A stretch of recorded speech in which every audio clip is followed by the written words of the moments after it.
गुरु नानक देव जी की पहली उदासी की श्रृंखला में आप सभी का बहुत बहुत स्वागत है।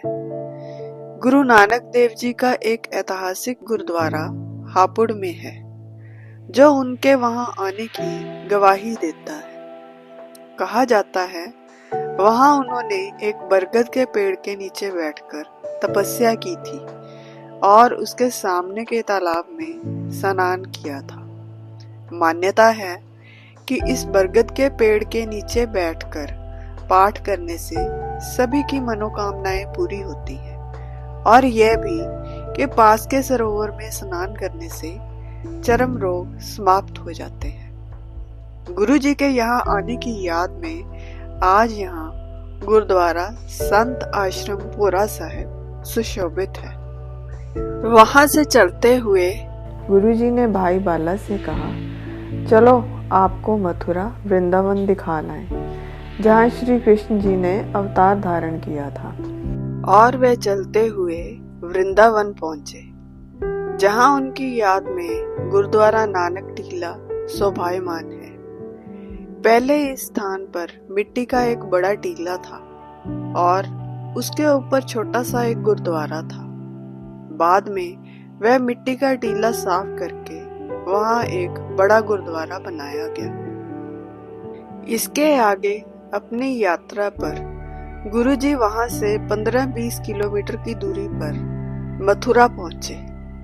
वहां पर गोवर्धन पर्वत को देखकर भाई बाला ने गुरुजी से प्रश्न किया, यहाँ पर यह अकेला पर्वत है, आसपास और कोई पर्वत नहीं, यह यहाँ कैसे आया? तो गुरुजी ने उत्तर दिया, त्रेता युग में जब श्री रामचंद्र जी ने समुद्र पर पुल बनाना शुरू किया तो उन्होंने सभी वानरों को आज्ञा दी कि जहाँ पर पर्वत है उसे उठा लाओ। तो हिमालय पर्वत से हनुमान जी ने इसे उठा लिया। गोवर्धन पर्वत ने पूछा, आप मुझे कहाँ ले जा रहे हैं? हनुमान जी ने उत्तर दिया, आपको श्री रामचंद्र जी के पास ले जा रहा हूँ और उनके दर्शन करवाऊंगा। जब हनुमान जी इस स्थान पर पहुंचे तो उन्हें संदेश प्राप्त हुआ कि जो पर्वत ला रहे हैं वह वहीं छोड़ आओ, पुल तैयार हो गया है। यह सुन हनुमान जी ने गोवर्धन पर्वत को वहीं यमुना के किनारे रख दिया। गोवर्धन पर्वत ने कहा, ना तो मुझे रामचंद्र जी ने दर्शन दिए और ना ही अपने साथियों के साथ रह पाया।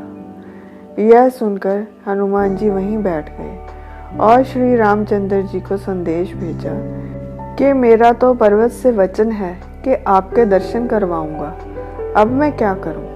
तो भगवान राम ने कहा, आप इसे वहीं यमुना के किनारे छोड़ आएं। द्वापर युग में हम श्री कृष्ण का अवतार धारण कर इसी पर्वत पर विचरण करेंगे और तुम्हारा वचन भी पूरा करेंगे। तब से यह पर्वत यहीं पर है।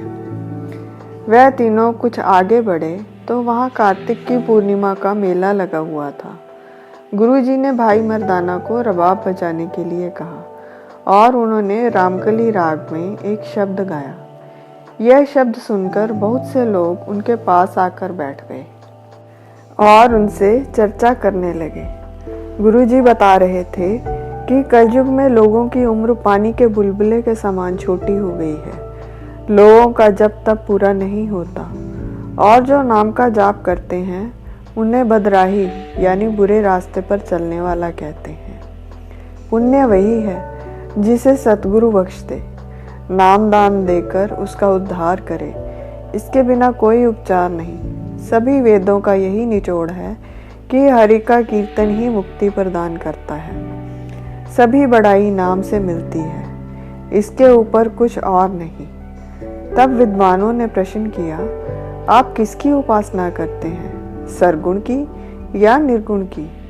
गुरुजी ने उच्चारण किया, दोनों अलग अलग नहीं हैं, दोनों में कोई भेद नहीं। जो इनमें भेद जानते हैं वह अनजान है। निर्गुण होकर वह प्रभु सभी देहों या शरीरों में वास करता है और शरीर के कारण दृश्यमान भी है। यह वचन सुनकर सभी संतुष्ट हुए। गुरुजी ने सभी को सतनाम के सिमरन का उपदेश दिया और कहा, अपने मन के सभी छल मिटाकर भाव से भक्ति करो तो आपकी मुक्ति होगी। मथुरा में गुरुजी सावन के 3 महीने रुके और वहां के लोगों को नाम जपो, कीर्त करो और वर्ण छको का उपदेश दिया। यमुना नदी वहां पास में ही बहती है। वहां के लोगों को पीने के पानी की बहुत कमी थी, तो उनकी विनती पर गुरुजी ने वहां के कुएं के खारे पानी को मीठे जल में परिवर्तित कर दिया। यह कुआं वहीं गुरुद्वारा साहिब में मौजूद है। यहीं पर एक पति पत्नी मोहन और सीताबाई रहते थे, जिनके कोई संतान नहीं थी। इन्होंने गुरुजी की बहुत सेवा की, जिससे उन्हें पुत्र की प्राप्ति हुई। आज यहाँ गुरुद्वारा गुरु नानक बगीचे सुशोभित है। आज के लिए बस इतना ही। फिर मिलेंगे एक नई वीडियो के साथ। तब तक के लिए विदा। आपको ये वीडियो कैसी लगी कमेंट सेक्शन में जरूर बताइएगा। लाइक, सब्सक्राइब और शेयर करना ना भूलें। अनजाने में हुई किसी भी भूल के लिए हृदय से क्षमा। और मेरी इस वीडियो को अपना अमूल्य समय देने के लिए आप सभी का बहुत बहुत धन्यवाद।